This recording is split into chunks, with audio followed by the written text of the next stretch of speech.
From Studio 8181 and Wing Song Entertainment in Arizona, get ready, United States. It's the Charlie Bolt Show. Use your smartphones and computers to watch and hear the interviews among the most popular personalities in the world and from those in your community. Text and ask questions of our guests in real time. He's the talk show host every social media is raving about. Just call him Charlie. It's the Charlie Bolt Show, starring Charlie Bolt. Good afternoon, ladies and gentlemen. My name is Charlie Bolts. I'm the host for the Charlie Bolts Talk Show. I have a returning guest, Dr. Mark Burns, board certified doctor. Once again, we're going to be talking about the coronavirus and some of the new information we've garnered since the last time we spoke. If anyone has any questions for Dr. Burns, please feel free to call in. Otherwise, you can go to YouTube and check out the interview on YouTube. At the same time, this is a show that needs support, and if you're a sponsor out there and want to sponsor this Charlie Bolt Show, you can get in touch with my producer, Mr. James Dunson, at 623-755-4282. That's Mr. James Dunson of Dunson Associate. Right now, I'm going to introduce Mr. Mark Burns, and he can tell you a little bit about himself, and then we'll get into the questions and maybe answers about any concerns that you may have and that I may ask him about new developments involving this coronavirus and the antivirus vaccines that have come up for this virus. Dr. Burns, the show is yours for right now. Well, thank you again for having me. We were here about 2 months ago for discussion of the coronavirus. A little bit about me. I'm an internist in the West Valley. I've been out here since 1992. Which is basically a family doctor that takes care of patients who are mostly adults. But just to get right into what we're talking about, do you have any questions for me? Yes, I do. Last time we spoke, they did not have a vaccine on board. Right now, they're talking about vaccines that are ready to come on board to be able to be used. Could you go into the vaccine aspect of this and how it may impact people? There are certain fears among certain groups of people, especially among minority groups, African Americans, that may be a little bit concerned because of, remember, many years ago, the Tuskegee testing of soldiers, African Americans, and in Africa and third world countries where people have been tested with vaccines. So there are some concerns there. But right now, it seems like the whole population is being swayed one way or the other because of what I deem inadequate leadership in how this subject matter should be broached. So I'm going to turn it over to you as far as from the medical viewpoint, what your viewpoint is about the vaccines that's coming on stage right now and the benefits. Well, I'd be happy to speak to that. In medicine, anything we do for patients or to patients, in my mind, should be a well-considered bet. We're trying to help patients more than bring unnecessary risk to them. And so in this particular study about the coronavirus specifically, but also vaccines in general, we should look at what we call macro or large-scale perspective and also individual small-scale perspective. The issue with vaccines, which have been around for a long time, is that we are injecting foreign material into the body to induce a reaction from the immune system. So when the real pathogen, the real virus or bacteria shows up later, we already have specialists to attack it and knock it down, hopefully, before, so you don't get infected. And that traditionally has been done by pieces of the virus or bacteria or inactivated, incompetent virus or bacteria that we inject. But these new virus vaccines that they're bringing out, they're radically different. So we have to be a little careful about that when we look at that. And so not that it's not the best way to go, but we really, when we do these things, we should be very prudent about checking for not only short-term, it should be effective, and also it should be safe. Are there any short-term complications, any mid-course complications, or long-term complications? And so sometimes with medications, the FDA's mandate is to certify the safety of interventions that we give to our patients. And so we have to go through these clinical trials to demonstrate that it actually does something and that it's safe. And so it's just as true for vaccines. But a medication such as, example that I remember off the top of my head, some years back was Vioxx, which was a very effective anti-inflammatory medication, similar like to a prescription strength Advil or Motrin. It was very popular and it worked quite well, but there's some issues in the initial clinical studies that they saw some issues, but they said, let's just bring it out anyway. And they continue to follow it, but after you get into, 1 million or more people over the course of a year or so, they found out with a lot more study that it actually increased the stroke risk. And so it was immediately pulled off the market. And the question would be brought up is like, did we really have to wait a couple of years to find it out, or should we really look at it a little bit more closely at the beginning? So depends on what issue we're trying to deal with. Is it something long-term, we're trying to find out a new medicine or better medicine for something we've been treating for many years, or is it a new entity that's causing a lot of illness and death, such as this virus, which is new to us, and we're kind of in a rush to try and deal with this because people are dying, and it's like, well, we need to jump in this and go for it. So we have these vaccines that we've actually rushed through clinical trials that have the promise of being very effective. And literally the ink is just drying right now on the clinical studies they just finished on small, on a few thousand patients that they've done. I think they've done in several countries studies with volunteers that number in the thousands, 3,000 in some studies and 10,000 in others. And they look very promising. And now they want to release them to a wider population. But it's a little bit quicker that, we want to get them out right away, but at the same time, we don't want to be giving them to everybody if they don't work very well, they don't sustain immunity, or do they have any long-term complications? And that's one of the things I'm a little bit concerned about, because these vaccines are significantly different than the old vaccines where we inject pieces of dead virus into you. What they're doing is they have, on these new vaccines, they have messenger, it's basically like a virus. This vaccine's like a virus. They have messenger RNA, which is like a computer code, which is what the viruses do.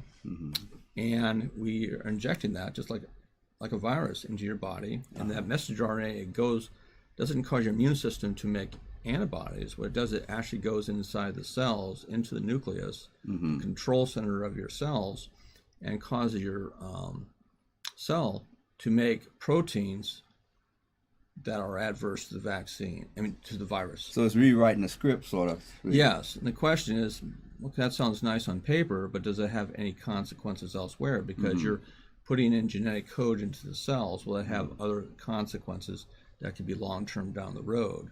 That's what would be one of my concerns before we give it to hundreds of millions of people. So again, we look at perspective on this virus. The virus is for people less than 75 is really not that big a deal for many people. So I'm not sure that really warrants the risk of rushing a new intervention there. For people over 75, this virus is definitely more serious than the regular flu, because about a 5% risk of death if you get this if you're over 75 and have another what we call comorbid condition such as obesity or diabetes. It's a bit higher than the flu, but it's not horrendously higher than the flu, but it's definitely higher than the flu. So the question is, those patients are at risk, and they're also elderly. So if we bring out vaccine, we test it quickly, and it looks like we don't see any short-term complications, I think common sense would dictate to me, when we're first trying to decide how safe it is, short-term it seems pretty safe. Perhaps we give it to people that are most at risk, and then if we don't see any long-term complications, then we may give it to a wider audience, down the road. So what's your, from the medical viewpoint, this thought about herd immunity before or after the use of this vaccine? We've heard people speak about herd immunity. What are they saying when they say herd immunity? Well, what happens is when communities get exposed to a new entity, over time, communities get herd immunity because you get exposed. Some people die, but the survivors make immunity, so they can't get it again. That's the way it normally works. So what, say, Sweden did was they said, we're just going to wash our hands, distance a little bit, but we'll see what comes. So they took a bigger hit last spring with more people getting sick, more people dying last spring. But then their incidence of new cases start dropping because once you have a certain percentage of the population that has immunity, it's harder to get around in the country. You lose the amount of people that can transmit around. So once you get up to, and there's arguments about what percent of the population has to have immunity for where you have herd immunity to be a protective effect in an area. And I've seen numbers that mostly talk about you need 60, 70%. Some people say you only need as little as 20 or 30% of the population to have effective herd immunity. You think, well, you want to have most people have immunity, but that 20%, if they are in the center of where most of the transmission is going back and forth, and they got infected first because they're in the center of getting infected because of the nature of their work or their travel, or whatever, and those guys have immunity, then the people are sort of sitting on the sidelines in the nursing homes, don't travel. They're not exposed as much because they're not exposed to these people that are interacting a lot more. So perhaps something as low as 20, 30% might work in that arena, but we don't really know that yet. But the thing is, I really want to get the point across as far as when we use vaccines, we want to have enough experience with it so we know that the benefit we're giving to this patient outweighs the potential risk. An illustration is in my mind about these new vaccines coming in, and I'm equating it with maybe meeting a person for the first time. You're skeptical of them, you're not sure about them, and because you have to have your guards up. And I'm equating that with how some nationalities, some races, especially minority races, the African American community, have with vaccines. But then over time, as you meet that same person over and over, you get to know a little bit about them. And it's sort of like the body is saying, okay, I'm familiar with this virus. I can deal with it. And in time, you build an immunity against the fear that this individual may harm you or this virus can harm you, because now you've taken the necessary steps. Now, that's the closest I could come to being a non-medical person to explain away the fears that we may have with vaccine, because it's legitimate. You don't want to put something in you. I have a bad habit. My wife reads everything. Like the typical guy, I don't read everything. And so I can get in trouble by not familiarizing myself with medicine or situations that can cause me trouble down the road. So it always pays to read situations, kind of philosophically applying that to medicine and everything else in life. So what you're saying about the vaccine, it may not be a friendly first introduction. You may get sore, you may get aches and this and that, but the benefits over time can benefit the herd immunity now, or everyone involved. Well, one of the answers we need to know is when you get an infection, a natural acquired infection from the real entity, the real virus, the real bacteria, that immunity usually sustains longer than a vaccine. Okay. So when we give vaccines, for the risks that we, will it deliver immunity that will be sustained to warrant the risk as an aspect. I didn't really finish that first Go ahead. other question you had about the populations that are exposed to, once a population, enough of the population gets exposed, they make immunity. Some people pass because the virus killed them. Number of people will get sick and then get better, and some people get the virus but don't even get sick.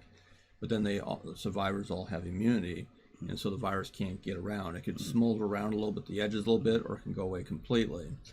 But there's a couple of interesting different attacks about that, ways to approach this. One is like the Sweden model that we just talked. Another one's the Iceland model, which is really novel. They have sort of a unique situation.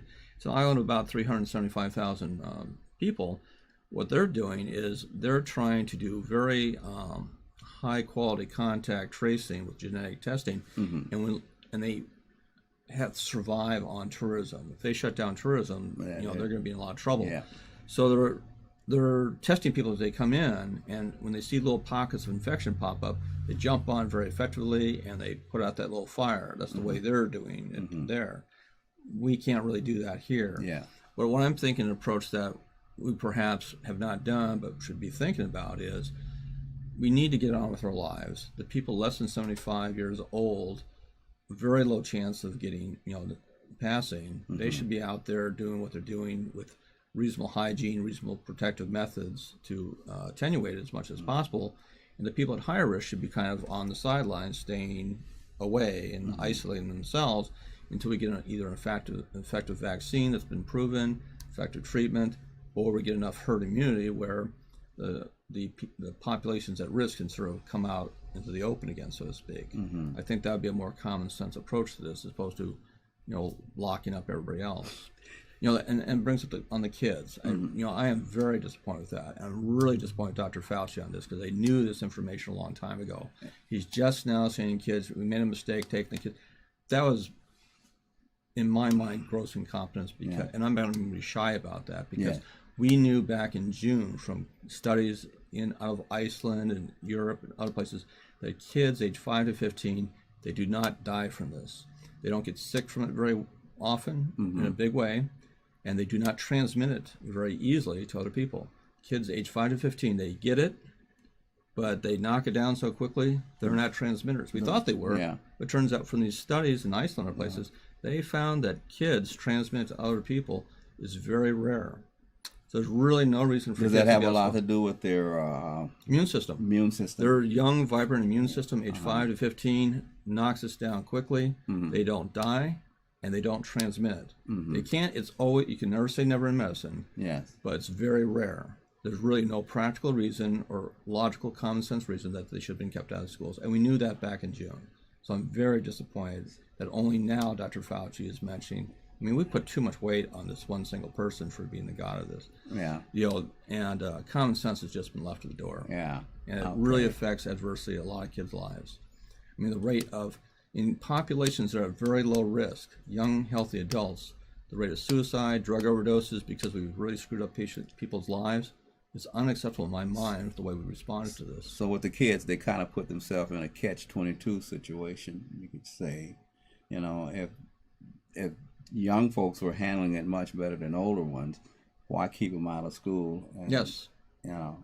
And therefore it impacted a whole lot of system, the educational system, work, it affected parents. Their lives and their enjoyment of life is potentially severely impacted because of the lack of leadership or appropriate common sense leadership on overreacting, in my mind. We didn't have information showing that kids were dying all over the place. We didn't have any information showing, we suspected they might be super spreaders because they're kids. Turns out that was not true. And so I wouldn't fault these guys for pulling people out of schools in March and April, but we knew by June that was no longer true. Well, I understand that. I was looking at a medical show, well, it wasn't a medical show, it was a commentary on the coronavirus. And this doctor brought out how they knew 10 years ago about the corona. Now, I don't know how true that is, that they were studying corona, but I'm saying to myself, if they were working on this 10 years ago, what went wrong, Well, this virus is really different than most coronaviruses. Coronaviruses are the ones that usually give people like a cold, runny nose. And then you're better in a couple of days. Have some vitamin C and drink some fluids and see in the morning type thing. This one is radically different because it's severity. Speaking of the vitamin, you mentioned to me how it appears that vitamin D is a good... I am very glad you brought that up. There's more information about that. We learned back in April that vitamin D is a very important thing to have at adequate levels. Because one of the things we found is that, I don't know if we had this last time we talked, but I've seen the data since then. About 42% of Americans, young and old, the whole group, are low or deficient vitamin D. My observation is patients over 50, that's about 70% have low vitamin D. what's really interesting, and we've talked about the fact that minorities such as Hispanics and blacks seem to get sicker with this virus. I wonder why that was. Mm-hmm.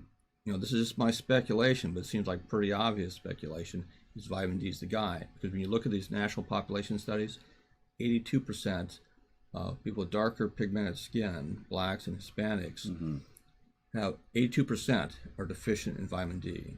In my mind, that's a very good correlation why they get sicker. And I'm really disappointed that the powers that be have not pointed out a little bit better is make sure you have adequate, not toxic levels of vitamin D, but adequate levels of vitamin D.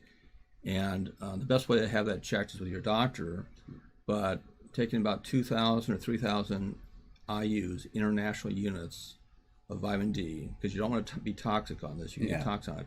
That could be a very safe, effective level until you can talk to your doctor about it. Because if I just grab people off the street, the odds are they're low in vitamin D. In fact, I have a certain medical issue would necessitate that I take vitamin D 3 times a week.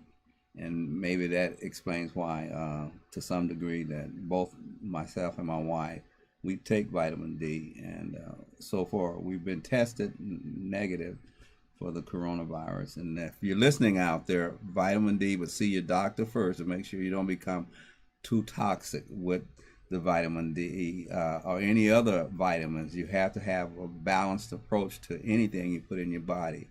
Now, one other question here. The president-elect has suggested once he becomes president, he's going to ask that the country wears a face mask for 100 days. What's the wisdom in that? And I'm not saying it in a negative viewpoint or pro, for it one way or the other. What would be your viewpoint with the mask? It's kind of like taking the kids out of school. Well-intentioned and not well thought out. And the reason is this. Masks, they don't really protect you from getting the virus. If you're sick, whether you know it or not, the point of the mask is so when you exhale, you have live viral particles in your in your water droplets that you exhale. Okay. The mask, when you wear the mask, that stops 90% of the transmission right there. That is the point of the mask. So when you have to be on public, if you're sick and you have to be on public, or you think you might be sick, you wear a mask as a prudence and a courtesy to your fellow travelers, so you're less likely to spread it. But the problem is, that is not the way most people get the virus. Now, if I'm sick in the emergency room, I'm coughing on the ER doctor or nurse, that's probably not good. But the way most people get viruses, including this one, is by touching something that's contaminated and then bringing it to your face. Predominantly by, if you want to get, if somebody's sick, they cough on this keyboard, and you touch it and you rub your eye, you will get it. Could you make that larger for me there? 95% of the transmission is where you bring it to yourself. So the problem is that they have all these things that are more show than actual help, like these masks, plexiglass, stand 6 feet apart. The problem is, when I go to the store, you see the lack of common sense is that you're wearing all this stuff, and then they have you grab the little pen to sign your credit card thing or whatever that the last 10 people have just touched. You walk out the door and you rub your eye. That is the main point of why you would get transmissions, by bring it to your face. What about in the food industry now? There's a certain meat packing company up in the northern part of the country where basically they continued allowing people to work there, and they knew that some of the employees had this virus. Can the food be contaminated with this virus? Is there a possibility of that? Yes, it could be. The question is if you eat it, when it gets in, if it's on the food that you eat, or you don't wash your hands and you touch the food, and now it's on there because you didn't wash your hands when you ate, and you swallow it, can it get in that way? I believe that it probably can, but it's not nearly as effective as when it gets in through your trying to not touch my face, because that's the main deal. It goes in through your tear duct and your upper respiratory tract. That's the main way it gets in the door, so to speak. I believe that you can get it that way, but I haven't seen a lot of data on how that is. Because if it enters through the GI tract, I would think and it's coming in that way, I think you would have more GI symptoms. Uh-huh. It attaches to a certain part of cells called the ACE receptoron cells. Uh-huh. I know those are in the respiratory tract. I'm not very familiar if it's in the GI tract because it's not really been talked about much. One of the reasons I was wanting to go a little deep into this is to help our listeners and anyone that listens to the program appreciate how serious this virus is.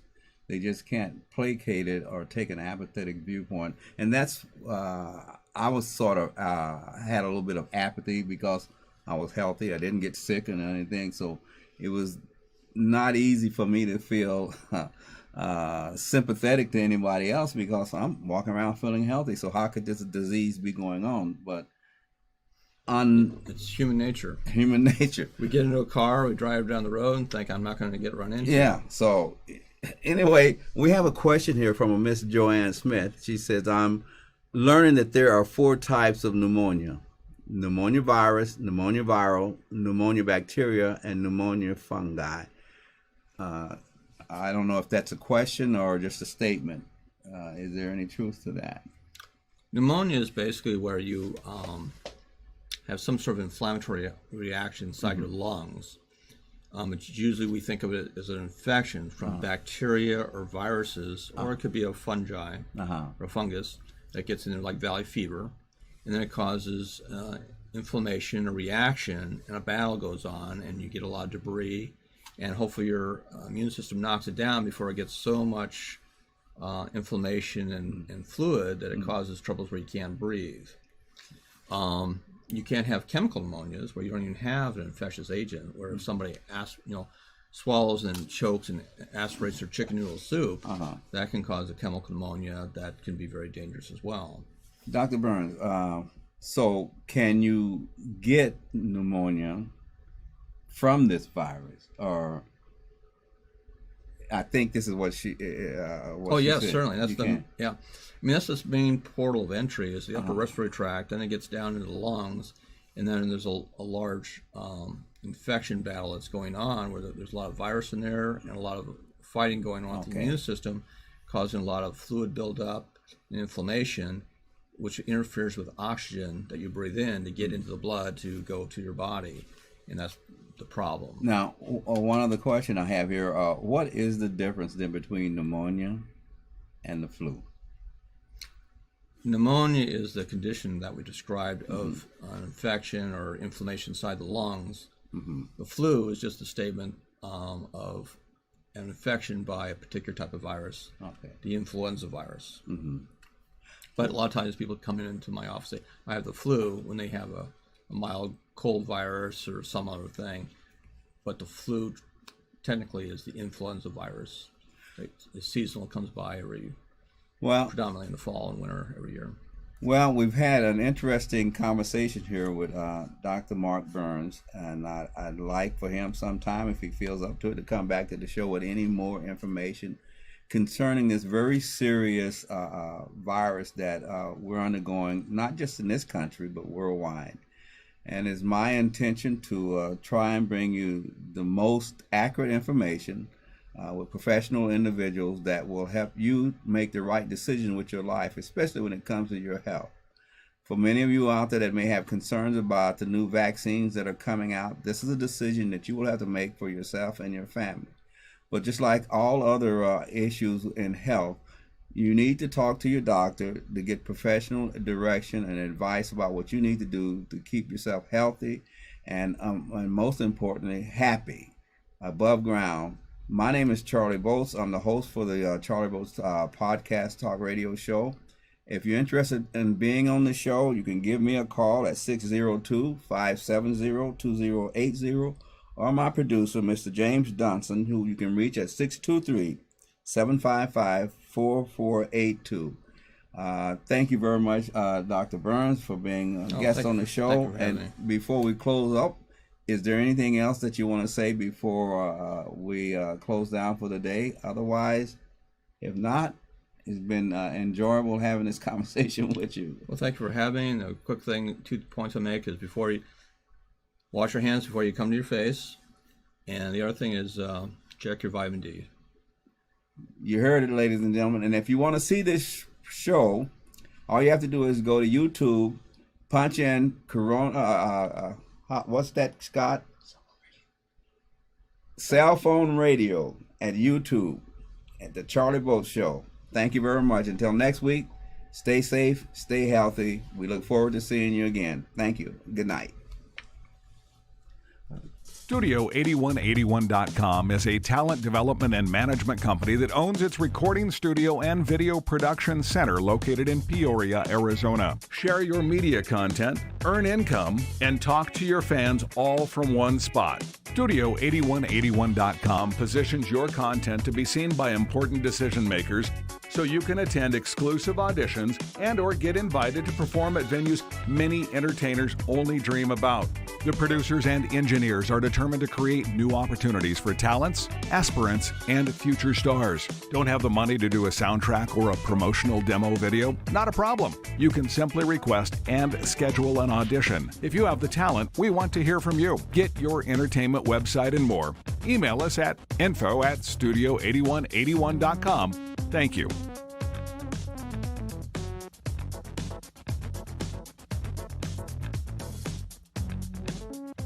Cellphoneradio.org is redefining webcasting and podcast productions. We're uniquely positioned to help you take advantage of the digital world we all live in. So if you have an idea or content for a webcast show or a podcast show, we would like to hear from you. We offer an innovative way of funding and creating outstanding webcast and podcast shows to earn income for developers and viewers. Please enjoy our current posted shows and interact with the host. Ask questions in real time and or have one of our producers create a stunning digital advertisement spot for your company that can be inserted into our selected show schedules. Thank you.